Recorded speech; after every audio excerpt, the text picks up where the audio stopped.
so much for staying. I'm speaking with Joan Davis Williams. And we're at the point where you are at Petersfield in St. Thomas, and your aunt is exposing you to many things. Yes. Hard work, but she's giving you a little experience with the finer things in life. But was she alone?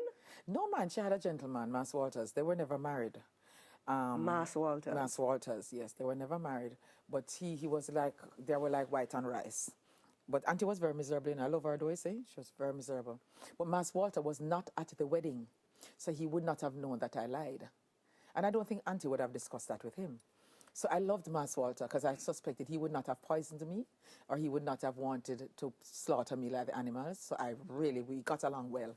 And when Auntie wasn't around, Mass Walter would let me eat sardine out of tin, just straight from the tin, not pour it out in the plate. He would let me have my rated water from the bottle, and I could have butter and bulla, and I could go to bed without bathe. I loved Mass Walters.